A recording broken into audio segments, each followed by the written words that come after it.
North Carolina are the last place you'd think of finding a Japanese pagoda. And that's only the beginning. The story of the garden and the gardener, next on A Gardener's Diary.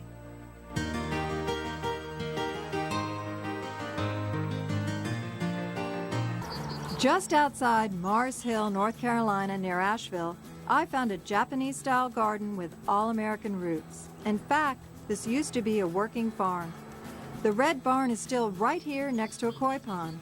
The old family farmhouse is empty now, except for childhood memories, and Jack Jarvis has a lot of them. He's been working on this land since he was a boy. I farmed all my life. Ever since I could walk and carry a hoe, I farmed. I imagine I would follow my mother into the garden. We had a vegetable garden. And so actually I started farming about 10 years old. You've got a large collection of lots of different conifers, lots of different foliage color, and barberries. You use flowers, but they're really almost the icing on the cake. Right. That way, by choosing plants for their foliage and texture, your garden looks good most of the year. Yes, I like to do 4 seasons. And you have such a large, expansive property. This was all what you call a corn patch? This is a corn and tobacco patch. It's a big patch. Yes. I'm just amazed at how it all flows together. Did you start by putting in big conifers like this, or were they small? They were small, yeah. That grows quite fast. That's a globosa, and it was in probably a 5-gallon container, close to 6 years ago. 6 years, and you started with a 5-gallon container? 5-gallon container. So if somebody says conifers are slow growing, they just need to come to Jack Jarvis's garden? That's exactly right. And the blue color, a lot of conifers don't seem to keep that intensity. Do you have a tip for how to keep such blue foliage? This ground here is acid, so I do a lot of lime, because Colorado blues, they come from an alkaline soil. So I do a lot of lime, and that's what gives them this really beautiful blue color. And what time of year do you put the lime down? October. October. Mm-hmm. Well, this is a beautiful spruce, and here you've got these 3 grouped together, and they really just draw your eye down the path right to the spot, and they are shown off so beautifully with the golden barberry. Mm-hmm. Those are great. I don't like barberries, but I'm coming around because the foliage color is so beautiful, as long as I don't have to prune them. Well, just put them in a big enough spot, you don't have to prune them. And I think they got a lot of winter interest. They got the little berries on them in the winter, and the birds like them. My family's been here ever since before the Civil War. And this has always been a farming area. My grandfather farmed it. When I was in school, when I got out, I realized this farm needed to be taken care of, so I right away started farming it. About 20 years ago, Jack started a landscaping business to make some extra money. He didn't know it then, but what started as a sideline to farming was going to take over his life. I started phasing out of farming. I done landscaping on the side for a couple of years there and still continued to farm. But as time grew on, I completely was out of farming. I sold all of my equipment, all my cattle was gone, and I went into landscaping full time. This is amazing if it's what I think it is. It's a willow that I first saw years and years ago that was really small, Right. Salix integra, but I didn't realize it was a tree. Oh, well, when I bought the plant, that's what it said. I don't believe this plant can read. It said, what did it say? 3 by 3. 3 by 3. Yeah. Well, I think you have surpassed the 3 by 3, and the new growth is so pretty the way it comes out pink like this. Oh, yeah. It's And beautiful. it's here right on the edge or almost in the pond. It's in full sun, and it's completely hardy in zone 6. It's on 6. Mm-hmm. And what I love is that it keeps the variegation even in the hot, intense sun. Oh, yes. And what happens as the summer progresses? Okay, it loses variegation a wee bit, but right now people will come and ask me, do you have something blooming down here? And they all think this is a white Almost bloom. looks like a big white flower, doesn't Yeah, it? it sure And does. that is, I never thought I'd get to say a lot of lotus. That is a lot of lotus. That's a lot of lotus. Did you plant every single lotus plant there? No, I only planted 5. 5. There must be thousands. I've never seen that many lotus in one pond. There's probably tens of thousands in there. You can just pull the root up and they'll just do really well. Now that lotus right there is definitely for a earth pond, but now that thing will absolutely take over a really big pond. You see what it done here, 5 of them. Look what it's done. So 5 plants you started with, and how deep is that pond? That pond's 3 foot deep. Actually, probably in the center, more or less like 4, I'd say. And they'll start blooming a little bit. We're still in spring, so as we get closer to really the hot days of summer, they'll start blooming. They'll start blooming. And just the leaves, even without flowers, I like the way they, look at the size of those leaves. Oh, yeah. Oh, here's a bud coming up. Mm-hmm. And the frogs love it here. Oh, the frog. This is frog heaven. See him right there? I see one right there. Yeah, he's great. All I can say is anyone that thinks conifers are boring should come to your garden, because you have got, in addition to all your wonderful maples and things, so many beautiful conifers that really just brighten up the garden year round. This has a very Japanese or Asian feel with this bridge that we're standing on and the water and the way you've treated your plants, this crabapple and the bamboo underneath. Some of the plants were already here. This crabapple. That crabapple was here? It was. That crabapple, I guess, is about 45 years old. It's beautiful. My mother planted that crab. But these conifers around here, the different chamaecyparis, you've added those. I've added all this. And how did you start out? Did you just come out here and you saw the crabapple and you said, I want to put a water feature here and a bridge? Well, I'd done all this other stuff, and I decided I wanted a water feature closer to the house. And so I just started digging. And at that time, we had the sidewalk already in, so I couldn't bring real stone in, so we done this rock simulation. And I am just so enchanted with this chamaecyparis, or hinoki cypress. What cultivar is that? That's gold plume. Gold plume. Gold plume. That has such a pretty form with the trunks and the way you've limbed it up, and that's completely hardy here. It is. It's, I think it's in zone 5, probably. Zone 5, so people further north that are admiring it can grow it as well. Oh, yeah. And you don't have to, doesn't have any pest or disease problems. No, no. So that's a pretty foolproof plant, my favorite kind. It is, it is. That's what's all in this garden right here. I don't spray anything. Well, you're my kind of gardener. I don't spray anything either. The fish look like they're ready to eat. They're ready to eat. Now these are koi? They're koi. And what, do you feed them once a day? I feed them once a day. Once a day and that's it. What happens if you don't feed them? Well, they pout at me. They pout at you? Yeah. I've never seen fish pout. So how did a farmer from North Carolina learn how to create a Japanese garden? The answer coming up next.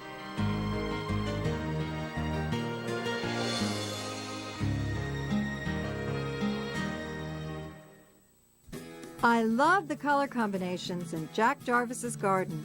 His spacious homestead near Mars Hill, North Carolina, has plenty of room for his favorite conifers. There's also a spot for large willows. And as usual, Jack has a story about them. This is what I consider a perfect specimen for a weeping willow. You see a lot of weeping willows, but they're planted in the wrong spot. They're not allowed to just do their thing and weep, but you've got the perfect site here. Right, yeah. My second cousin planted those, or he didn't actually plant them. He cut those off as stakes. It looked like he was going to build a fence. What? And yeah, and he took post hole diggers, put those things in the ground. Those trees are 25 years old. 25 years old. And wow. they look like they're 75. They do. Yeah, that's how all these willows got here. The reason for is because we live on this dirt road, and in the summertime it gets real dusty, so this was sort of a way to end the dust. Well, it certainly worked well, and they're right near water, and they've got all the space they want to just weep, like a weeping willow should do. Right, exactly. Kind of like the Patsy Cline song. Right. And the rest of your garden, though, really has an Asian feel. Have you always been fascinated by Asian plants? Yes. No. Actually, Yes, no? actually, no. My first job was for a lady in Mars Hill, Mrs. Robinson, and she wanted a Japanese garden. Well, I was still farming, I didn't know what a Japanese garden was. Well, I knew what it was, but Did you think it had a bridge in it? Or? No. So I went to the mall and bought me some books. And after that, I sort of got hooked on it. So one job started you off, and then... One job turned into all this. Wow. Yeah. This pond looks as if it's been here, or always been here. Was it part of the garden when you started? No, this was a corn patch right here. A corn patch turned into a pond. Turned into a pond. And this whole field was a corn patch and a tobacco patch. So it's been here a good while. Been here a good while. Sure. And what about some of the plants like the mountain laurel, the native mountain laurel? Was that here? Or? No, I collected the mountain laurel in Black Mountain, and they were going to build a road. And I walked back in to see what it looked like before the road went in, and this was a beautiful specimen. It was a little bit taller than it is right now. So I dug it, and I put it across my shoulder, and I carried it over a hill and out the mountain and back to the truck. Well, and that's real plant rescue, Jack. Yeah. Well, I didn't want to see it destroyed. That's probably a pretty old plant right there. These spireas have the combination of that with the shocking pink and the chartreuse foliage, but actually they look nice here against all of your conifers. Now, this is magic carpet. This is a new one. This is a sport from Gold Mound. And so what happens the rest of the season? I mean, did you pick them for the flower color and the foliage, or? Well, I picked them because they were new and I wanted something low here. I actually picked them for the foliage. And that's what I saw whenever I picked the plant. They were that nice yellow with that burgundy leaf.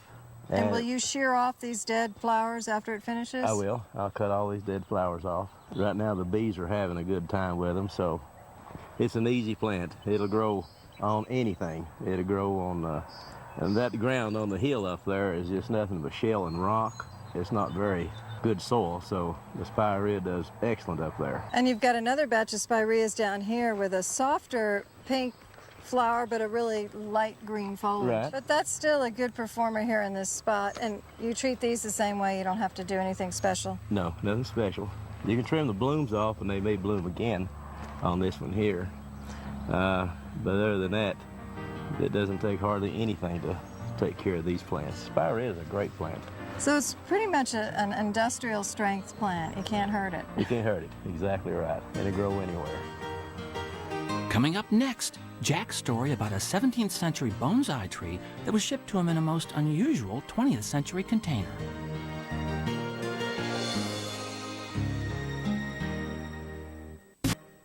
As I walked through Jack Jarvis's North Carolina garden, it looked like a lot to take care of. But Jack knows what it takes to handle a garden this size. Well, learn to love it. It's a hard job. If you don't love it, don't go in there because that's a really hard job to do. The only low maintenance garden I've ever is a parking lot. What a surprise to see an entire pavilion in the middle of this wonderful garden devoted to bonsai. You don't have enough to do? Don't have enough to do. Oh, look at this. Hinoki cypress. Yeah, the Hinoki. That's beautiful. That's a great tree. This is sort of a hobby. I think you need some type of a hobby. And what about your garden? The rest of it? It's a hobby too here. I got into bonsai about 15 years ago probably. I just really enjoy it. It's something that's different. It's a plant that you can actually put in your lap. And you can work with it anytime you want. You can take it in the house. It's just a fun plant. It's almost like having a pet. Well, tell me about a specimen like this Chamaecyparis or the Hinoki cypress. With this trunk of this size, it must be a pretty mature plant. It's a pretty mature plant. I guess that tree is probably 50 years old. This tree came from a doctor down in Charlotte. I think what you do, you don't own these things. You just sort of rent them for a while. You just rent them for. Right. You're just passing through. Just passing through, exactly. This tree right here was collected by John Naka. Lives out in California, and he's a bonsai master. Wow. And he collected this tree in 1953. No way. Yeah. 1953? In 53 in California. Is this the part of the original trunk? Yeah, this is what we call driftwood, but the Japanese call this gin. This is gin. And this right here is sherry. Now, what does gin and sherry mean? Well, driftwood. Driftwood. Yeah, I dead thought it wood was- on the tree, and gives age and everything to the tree. And look at this one. Now this is a phoenix graft, as in Phoenix the bird. Oh, okay. Yeah. Here we have to give a tree some age look. So you know this is the gin part. What you do is you take a saw and you cut out, and then you put your tree inside, and yeah, this Wow. it gives the tree some age look.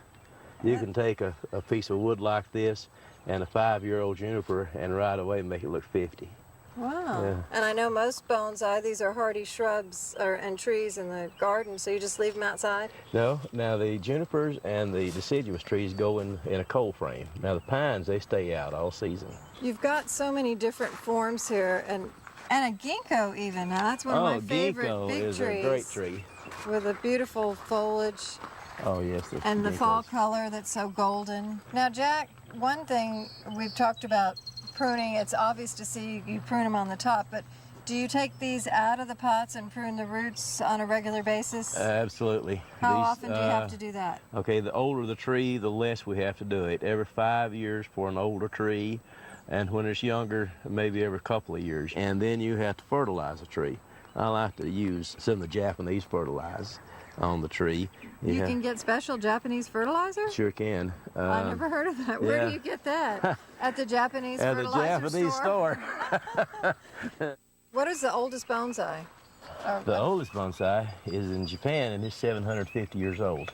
750. And Yeah. how old would something like this be? Okay, this is a ponderosa pine. This tree here is believed, and they took a soil composite, and the tree is between 450 and 500 years old. It came in a file cabinet, and 5 years ago we put it in this container right here. And Came it's in a just- file cabinet. That's what it came in, a file cabinet drawer. That's what he had put it in. So you could really you could start a bonsai and expect it to live for your grandchildren and their grandchildren. Exactly. And now we have hand-me-down watches over here. I think in Japan they have hand-me-down bonsai.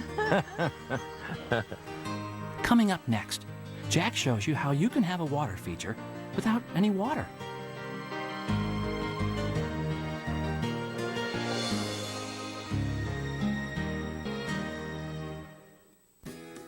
I learned a lot from Jack Jarvis and his garden in Mars Hill, North Carolina. This farmer turned landscaper has even put a new twist on an old Japanese garden technique. Got these beautiful rocks that are artistically placed here. This, I guess, is a dry stream bed, Dry stream bed. I call that fish scale. fish scale. Yeah, I lay the rocks on top of one another and, you know, make movement like water. You do that with your plants too. You've got your junipers, they create motion, almost look like water, and these Japanese iris create movement as well, either when they're blowing in the wind or just the flowers are so beautiful. And the Japanese maple, the way you've got it growing right next to this big boulder, has that very Asian kind of feel. Well, I like to use stone with a lot of plants, and Japanese maple is one of them that I do love to use stone with. Right here, this tree could really be hurt by the winds that come up the valley. So I put this rock here to protect the trunk and the roots. It holds a little bit of heat in there. And that's a Cutley form, Yes, it's a ever red. ever red. So it keeps that red all season long. What happens in the autumn? Okay, it turns just a really bright red in the autumn. Wow. So it's a very beautiful tree. And then fall of the year or the winter, I think they look very nice too without leaves. I like the winter silhouette. Oh, yeah. The branching is just artistic on its own. And all this behind us, you really took full advantage of the bank and planting all these evergreens, and the red barberries jump out at you. Right. Yeah, that bank, that was something else to reckon with, and I decided that I'd rather have plants up there as the grass. Good idea. Yeah. The greatest reward, I think, out of this garden is having people come and enjoy. I like for people to come and enjoy to walk through the gardens. I'm glad to have this for the animals that come here, the birds that live here, and those are some of the rewards. Well, I think this is what I was meant to do in life. I think I was meant to garden. I love all the plants, and yeah, I would get to meet a lot of interesting people that I would never have met if I was still farming here. I just love it. That's all I can tell you. I just love it.